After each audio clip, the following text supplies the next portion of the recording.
Want to go to Don Davis right now, the North Carolina congressman, vice-ranking member on the Agriculture Committee, House Armed Services Committee, very influential fellow congressman. Let me get your take on what you might have just heard, sir.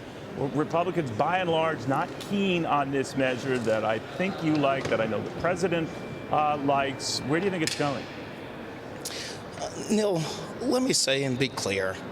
When we look at decades worth of what we've done here in immigration, both parties truly are to blame. And yes, I've been to the border twice now, not once, but twice. And I've spoken to border patrol agents and those leaders of border communities. And there is a crisis at the border. And I believe now more than ever, we must stand together for the greater good of the American people. And what does that mean, Congressman? Stay together and support this measure? What it means for me is there is a bipartisan measure that the Senate has been negotiating. We sent H.R. 2 to the Senate with zero bipartisan support.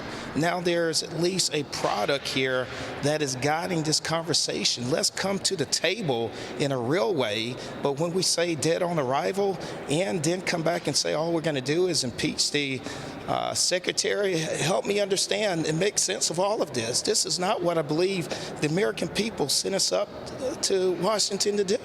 Congressman, you know, there are a lot of your colleagues on the Republican side who don't trust the president. He does have the power to say when we hit these numbers, 7 days in a row that average roughly 5,000 coming into this country per day, he'll lock it down and stop it. They don't believe he will. They think he's pulling like a Trojan horse with them. What do you think of that? Well, let's be clear on this. The Congress needs to act, and when the Congress acts, you're not acting for one president.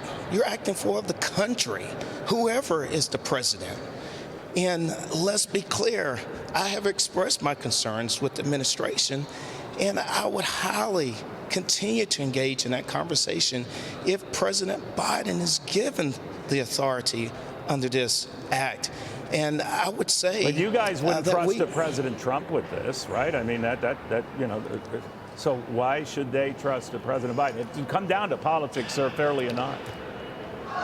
You know, the reality of it is, let's compare this bill, and not only this bill, but improvements that perhaps can still be made to this bill, and doing nothing at all.